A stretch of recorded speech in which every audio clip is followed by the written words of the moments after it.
to bear in mind certain indispensable requirements. First, these are extraordinary times, and we need a personality big enough, strong enough, and with the political imagination to rise to the historic challenge with which our country is now confronted. Secondly, there must be a determination to provide political leadership. A managerial and bureaucratic approach to politics will not suffice in our present situation.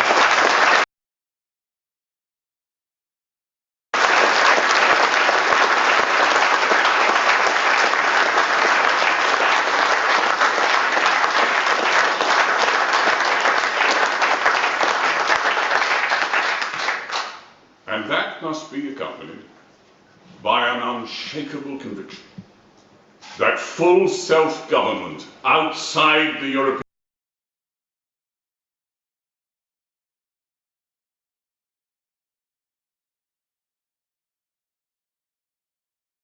Union is a precious prize which must be thoughtfully and carefully delivered in the interests of the whole of our United Kingdom, and whose long-term benefits far exceed the inevitable short-term costs.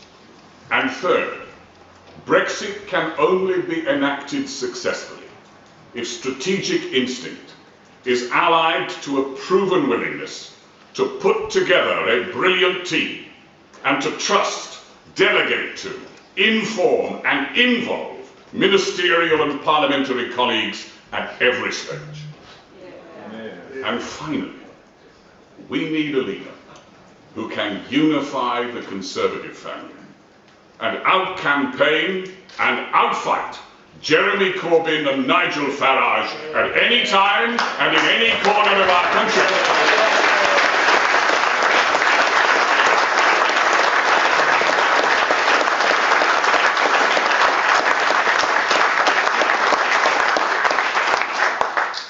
And for these reasons, I am pleased today, I am proud today, to introduce the candidate whom I shall support to lead the Conservative Party and our nation, a man who has already shown that he can lead this great global city through 2 successful terms. Ladies and gentlemen, Boris Johnston.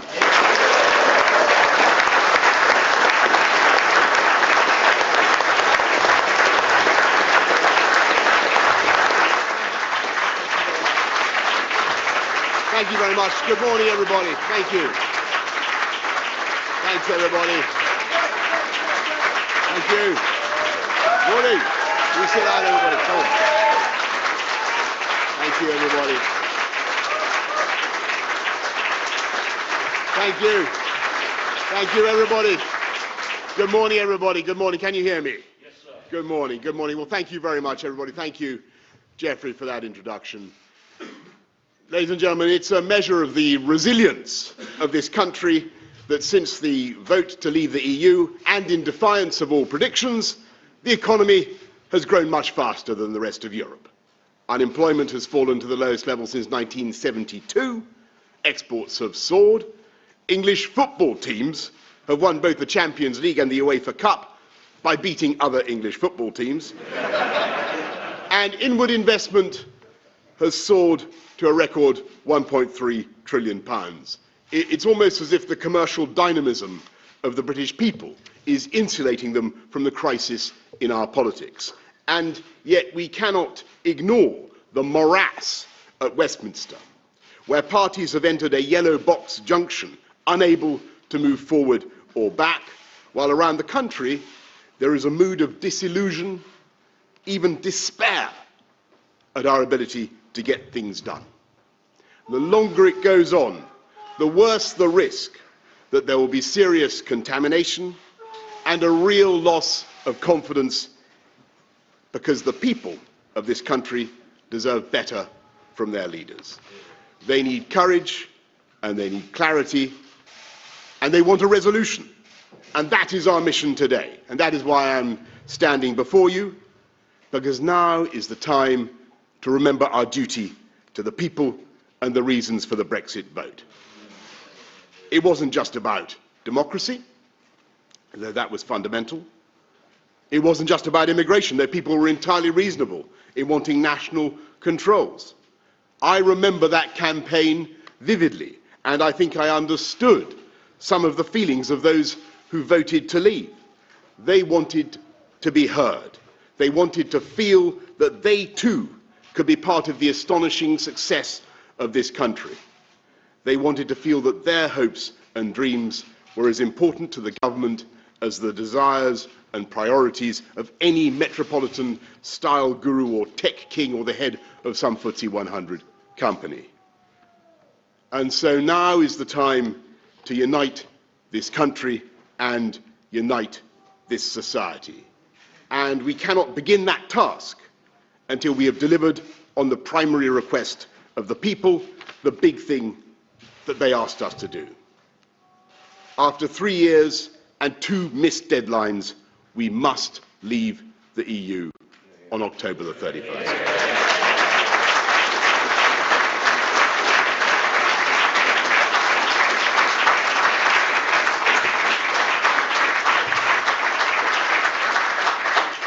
And we must do better than the current withdrawal agreement that has been rejected 3 times by Parliament. And let me be clear that I am not aiming for a no-deal outcome. I don't think that we will end up with any such thing. But it is only responsible to prepare vigorously and seriously for no deal. Indeed, it is astonishing that anyone could suggest dispensing with that vital tool of negotiation.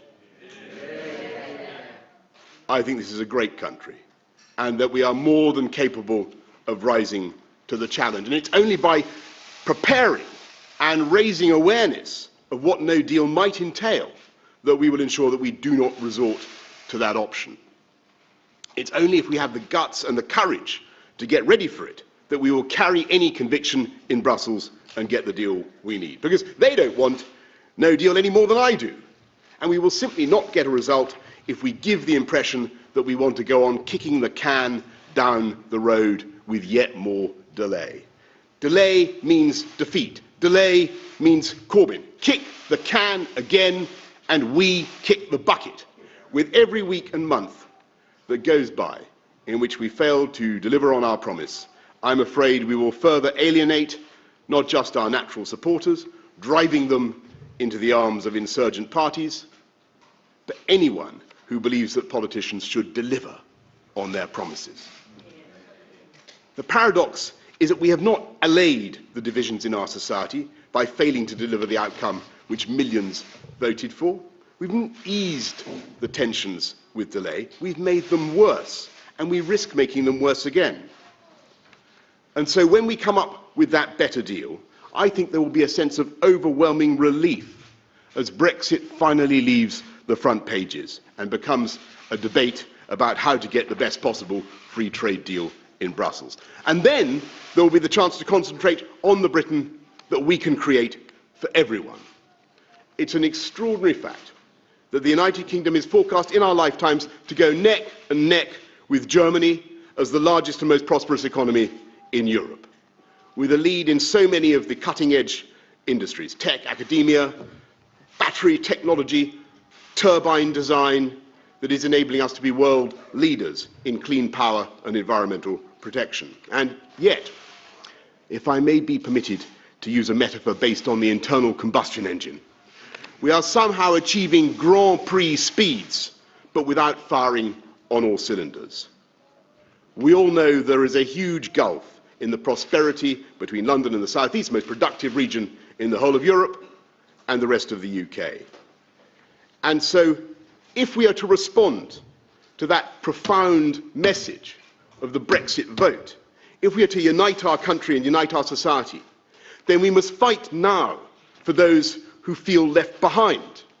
We need now to level up, not to neglect our capital, of course not, but to put in the infrastructure that will lift every region: Northern Powerhouse Rail, proper connectivity in the West Midlands. It is absurd that Spain should have 80% coverage of fibre optic broadband against only 7% in this country.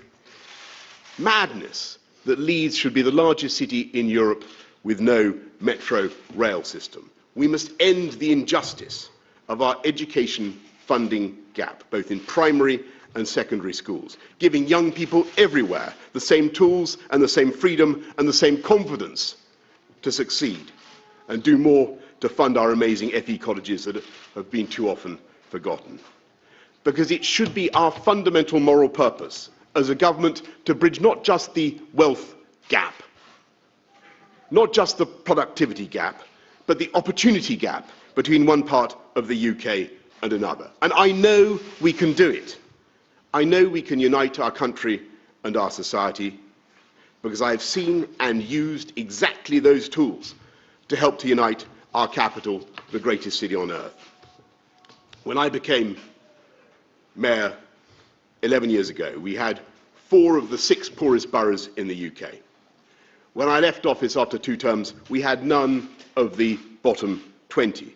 And although everybody's life expectancy had risen, it was among the poorest quartile that the gains had been fastest. And what was the method by which we brought the city together? We made fantastic investments in affordable mass transit so that people on modest incomes could live near their place of work. We outbuilt Labour with more than 100,000 affordable homes. We massively expanded the London living wage, a policy that was then adopted by the national government. We cut the murder rate by 50%, cut road traffic fatalities by 50%. And when you consider that those calamities fall disproportionately on poorer families, you can see that everything we did was driven by a desire for social justice and promoted that outcome. And yet, of course, at the same time, we defended and championed the businesses and wealth creators who make those investments possible. And there was a long period when I was just about the only politician who was willing to stick up for financial services, even though they produce about £70 billion in tax for our economy. And I did it because that is the symmetry at the heart of modern conservatism. We can fight for the teachers and the nurses and the firemen and the armed service personnel and the police, precisely because we are willing to encourage the tech wizards and the shopkeepers and the taxi drivers and, yes, the bankers as well. And we enable the extraordinary success of our private sector with a strong, committed, passionate, well-funded public sector. It's that synergy, that symbiosis, that sizzling syzygy that is so fertile in generating further economic growth. And that is the formula. That is the way we will bridge the opportunity gap and bring the country together, responding to the mighty plea of the majority of our people for fundamental change on the 23rd of June 2016. So that no town, no community, no person feels left behind. And that is the way we will reknit the bonds of this amazing country.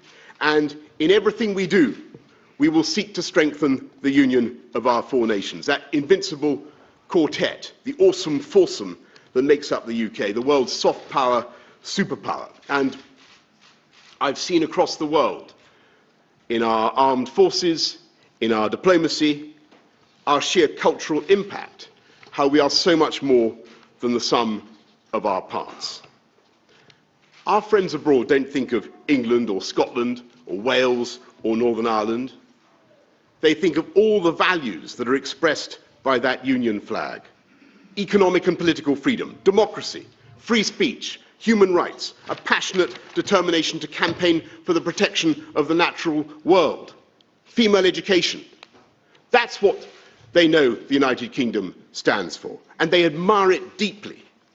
And over the last few years, I've seen in our friends the desire for this country to recover its confidence and self-belief. And the curious thing is that very often it's been our friends and partners who have shown more confidence in this country than we have ourselves. It's time to end this debilitating uncertainty, to end the doubts and division, with clarity and decision.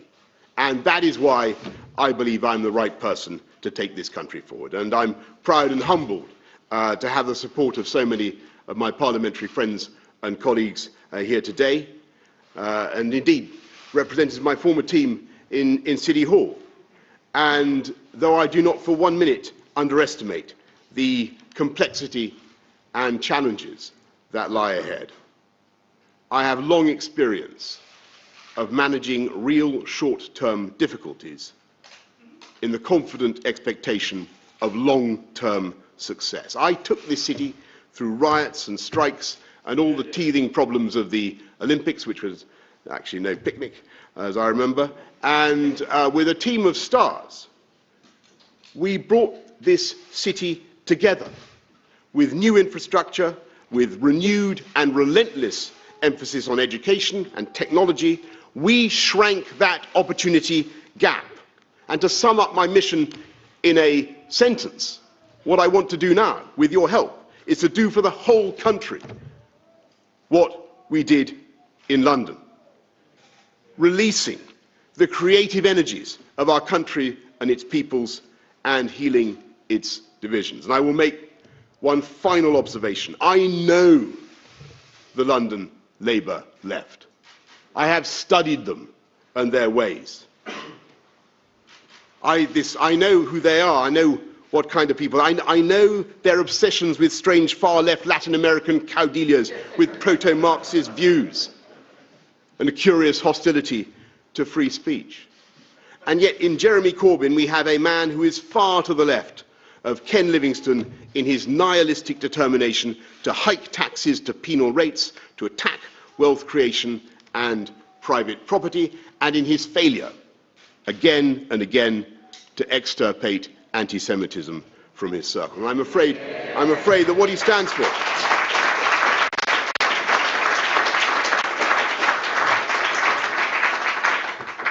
and I'm afraid that he and what he stands for are a real threat to our fundamental values and our way of life.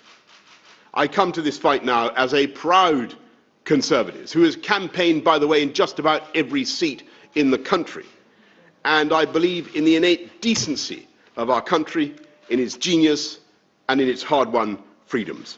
I believe in setting people free by equipping them with the education to achieve their dreams. I believe in the vital symmetry between free market economics and superb public services, and I will do absolutely anything I can within the bounds of the Constitution and the law to prevent the government of the UK from passing into the hands of those who, by their total disdain for wealth creation, their contempt for the normal aspirations of millions to improve their lives, would compromise our ability to fund the NHS and so much else besides. My friends, we cannot let them anywhere near Downing Street. The last time, I would remind you, that I faced an emanation of that cabal, I defeated him when the Conservatives were 17 points behind in London. We can do it again, and we must. We can get Brexit done, and we can win. We can unite our country and our society, and that is why I'm standing to be leader of the Conservative Party and Prime Minister, because this contest is not chiefly about any one person, or even about the Conservative Party. It is the opening salvo in a battle to restore faith in our democracy, to renew the natural ties of affection that unite the UK, and to protect this country from red-toothed, red-clawed socialism of today's Labour Party. And we're going to do this by articulating a new and inspiring vision for sensible, moderate, modern conservatism. My friends, I ask you now to join me in that great project, and yes, sometimes that great challenge that lies before us. But with your help, and with the help of the British people, we will succeed, and the whole country will win. Thank you very much indeed for your support and for coming together. Thank you.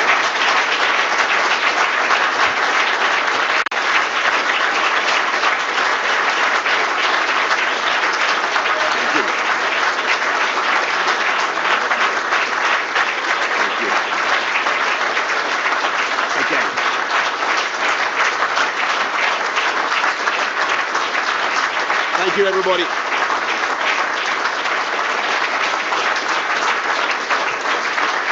Thank you.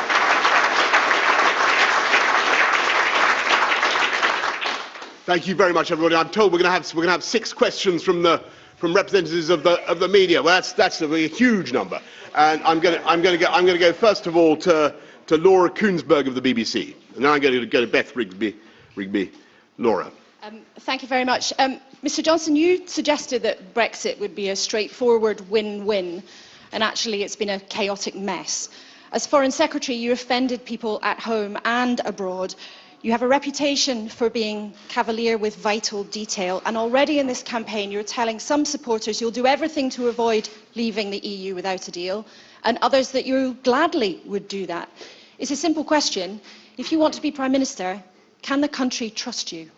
Well, yes, of course, Laura. And the answer, I think, perhaps in that great minestrone of observations, was one substantive question, which was that one crouton I picked up, which was that you think that I've been somehow inconsistent. I mean, somehow inconsistent, Laura, in saying that I don't want a no-deal outcome, but I think it is right for our great country to prepare for that outcome. And I think what most people understand,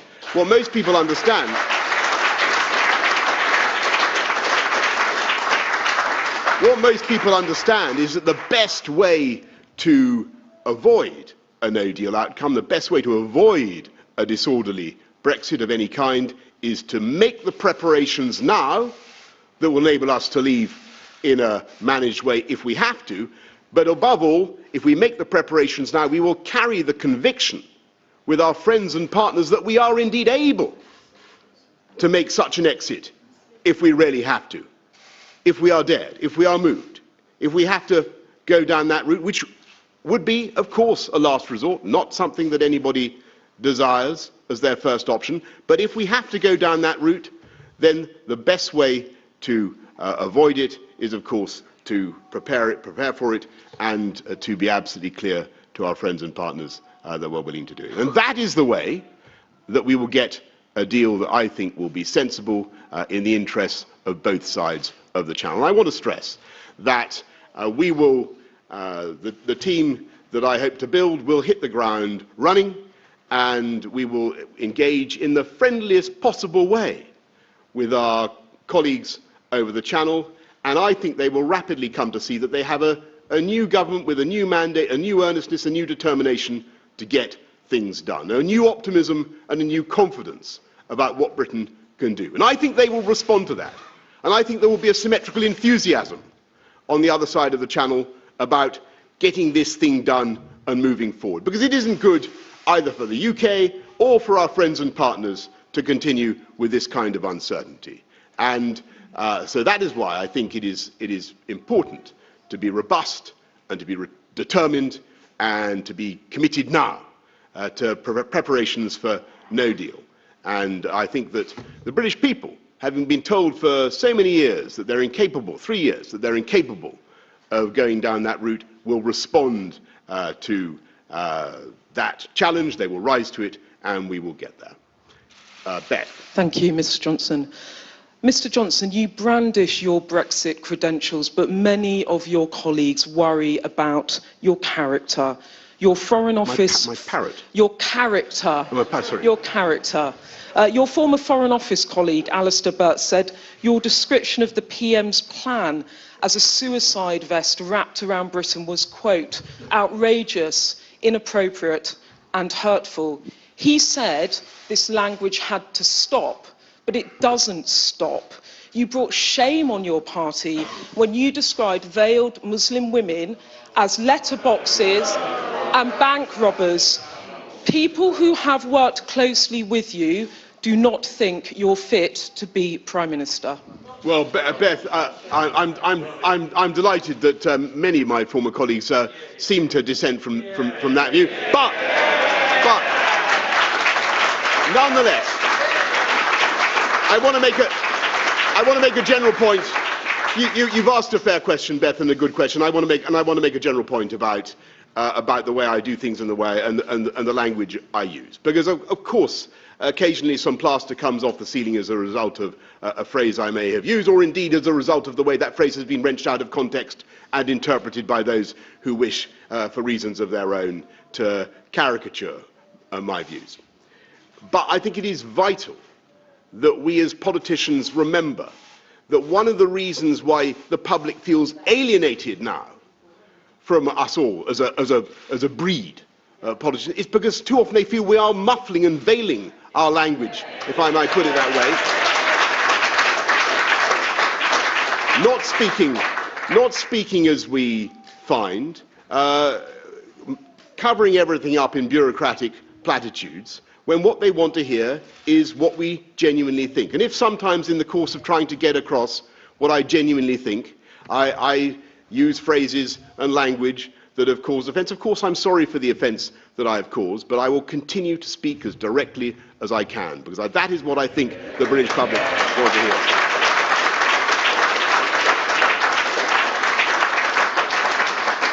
I'm going to get Paul Brand of ITV. Thank you. In the spirit of this campaign, I'd first like to ask, have you done anything illegal in the whole of your life? And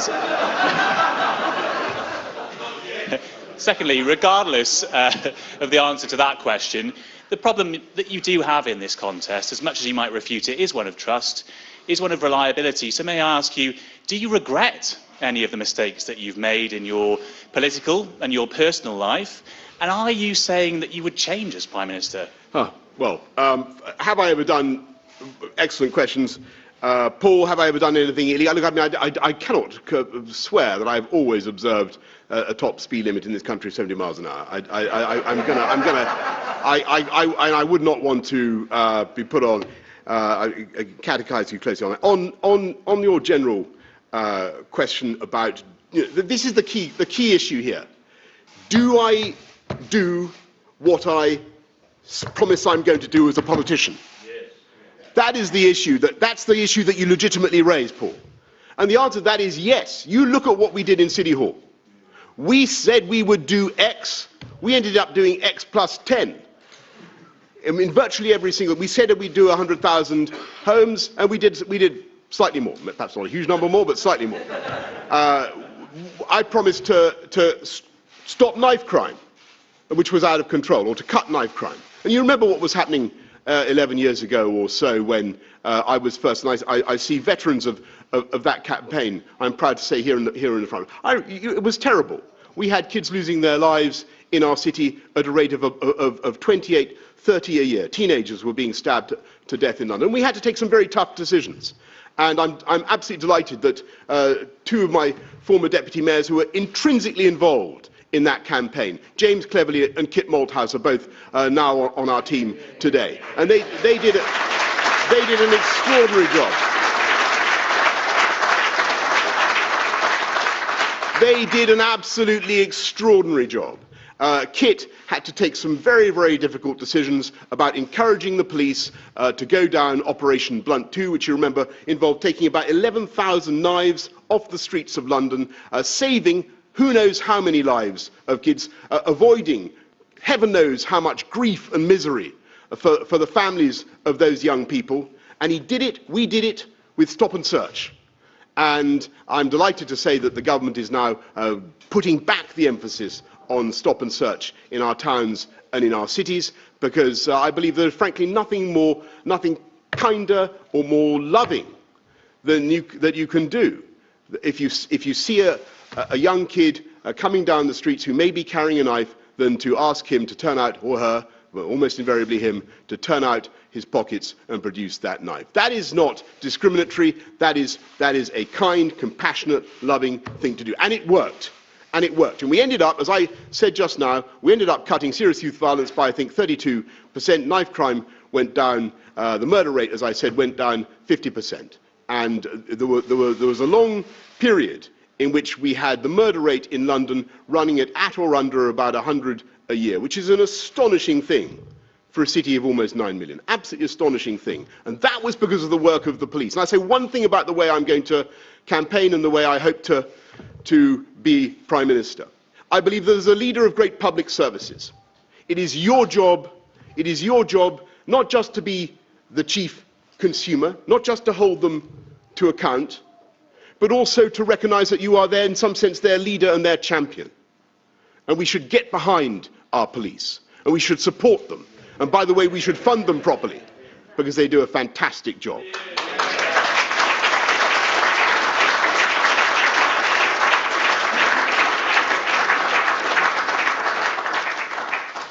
I'm going to go to Jason Groves of the Daily Mail. Is he here? Thank you. Can we sort out this drugs question, which seems to have bedeviled this campaign so far? You told GQ some years ago now, when asked whether you'd taken cocaine, yes, I tried it at university, and I remember it vividly, and asked whether the drug had actually gone up your nose, you said, yes, it must have done, but it didn't do much for me. Were you telling the truth then, and do you regret the fact that you took a Class A drug? Well, I think the canonical account of this event when I was 19 has appeared many, many times, and I think what most people in this country really want us to focus on in this campaign, if I may say so, is what we can do for them and what our plans are for this great country of ours. And I think that the prospectus that I'm setting out this morning of solid modern conservatism, of a one-nation vision, championing the wealth-creating sector of our country, extolling the merits, and I don't think we've done it enough over the last few years, extolling the merits of free market capitalism. Yes, I'm going to use that word, extolling the merits of free market capitalism, because we believe that that is the way to support the poorest and the neediest in society. That is at the core of what we're trying to do. That is a message that I don't think people have heard enough in the last few years. I'm absolutely determined to make it the core of my campaign, and all the rest of it, frankly, is, I think, in danger of blowing us off track. Let's focus on what conservatism is. Let's focus on what conservatives can do. That is what the public want to hear, and what they want to hear also is, can we find a leader now who can beat Jeremy Corbyn and deliver a sensible Brexit that fights off the threat from the insurgent Brexit party? And I have to say that that is the job that I believe I'm best suited to do today. So that's where I think the public want us to direct our energies. I'm going to go now to George Barker of the Financial Times, or Mon journal préféré, as Jacques Delors used to say. Thank you. I'm sure he did. Thank you, Mr. Johnston. I just wondered if I could ask you, you mentioned earlier about some of your phraseology has a tendency to blow the plaster off the ceilings. Could I ask you, I won't use the word because this press conference is being broadcast live, but you famously said F business. I wonder what you would say to FT readers who are concerned that that's off-the-cuff comment might turn out to be official policy should you become Prime Minister. What exactly did you mean when you said F business? Well, George, first of all, I want to say I genuinely do love the Financial Times, and I have your app, and I read your work literally every day. Everybody, I think, if you look at my record as a campaigner, as a politician, I don't think there is anybody in the modern Conservative Party who can be honestly said to have done more to stick up for business, even in the toughest of times. And I just, it was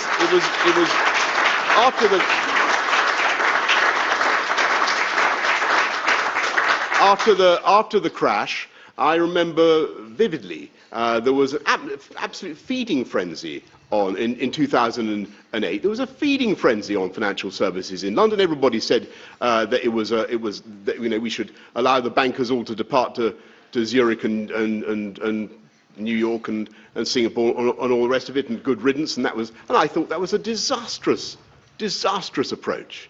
And our fantastic city and this UK economy benefits from hard-working people, and they're not all, by the way, on massive incomes in financial services. Don't forget that. There are probably 500,000 people in this city who depend on financial services, but they're not all on massive incomes.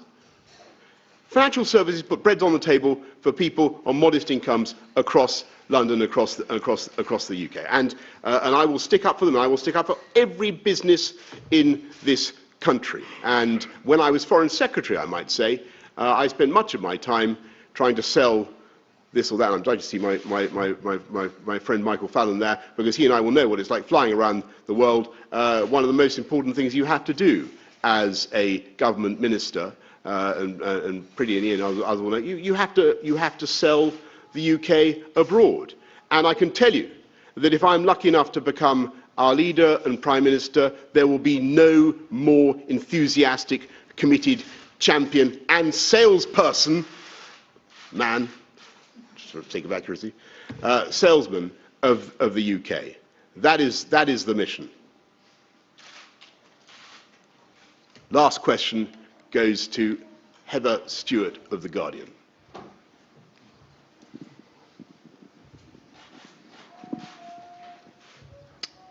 Hello. You've promised against day to exit the EU on the 31st of October with or without a deal. But Brussels may not be as susceptible to your charms as you hope, and MPs are already moving to block a no-deal exit. What then?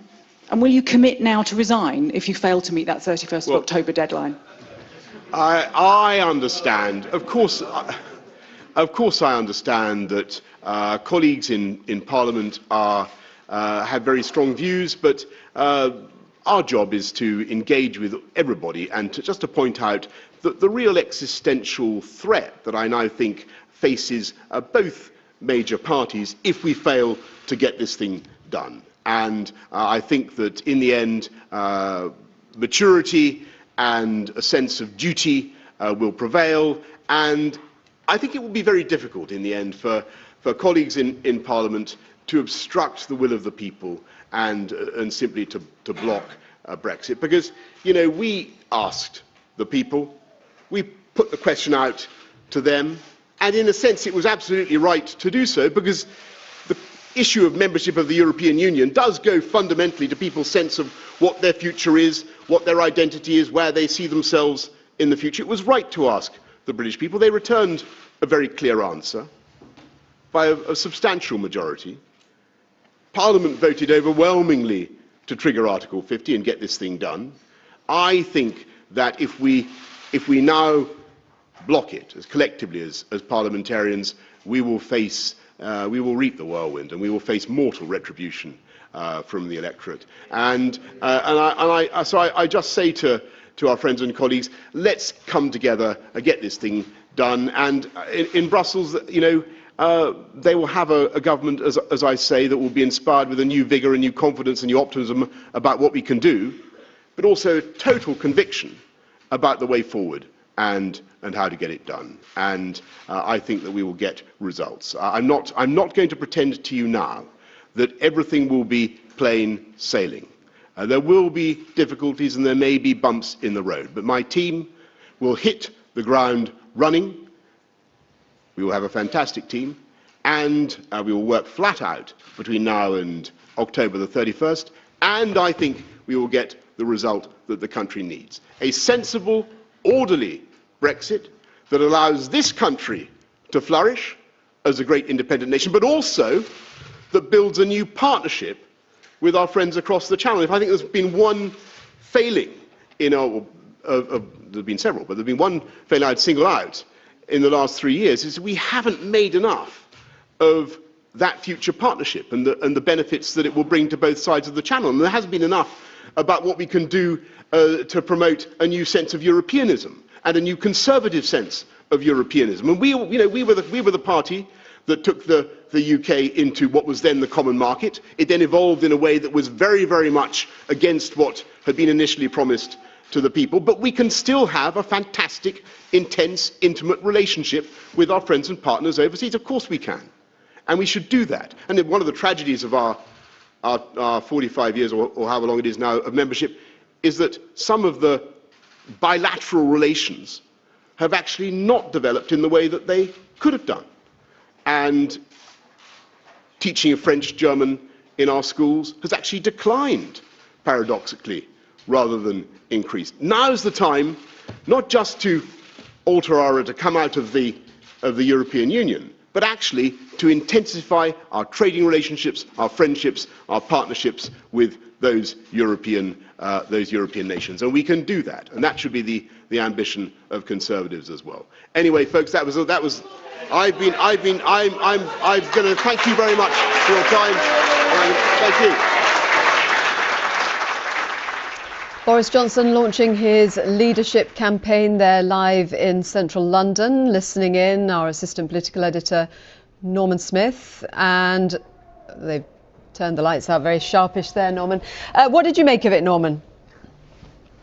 Well, it was classic Boris Johnson. It was a real pick-me-up performance, calling for courage and conviction in the negotiations, an end to the sort of doubts and lack of self-belief that, as he believes, has bedeviled our approach to Brexit, suggesting he was the man who could, as it were, give Britain its mojo back, and that in turn he hoped that would encourage a different response from the EU, all of which said it was bereft of any detail on anything. There was no clarity at all about what his Brexit plan might be, how he would actually go about putting together a new deal which the EU might be prepared to negotiate on. He did say he would keep no deal on the table. He said it was astonishing that it had been taken off the table by Mrs. May when she was Prime Minister.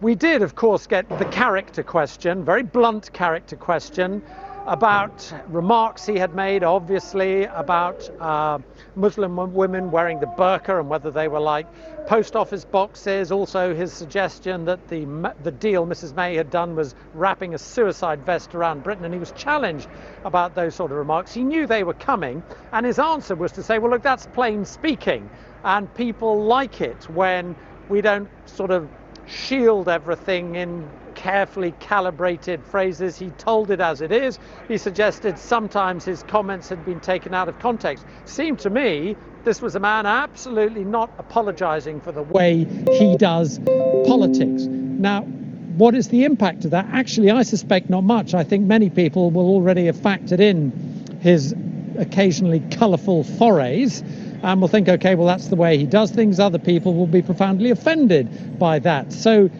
did anything today significantly change the dynamic in this contest? Not sure it has at the moment. His supporters, I think, will still be pretty solidly behind him. His critics equally will question whether this man is fit to be Prime Minister and whether he has a plan for Brexit. Thank you very much, Norman. More politics.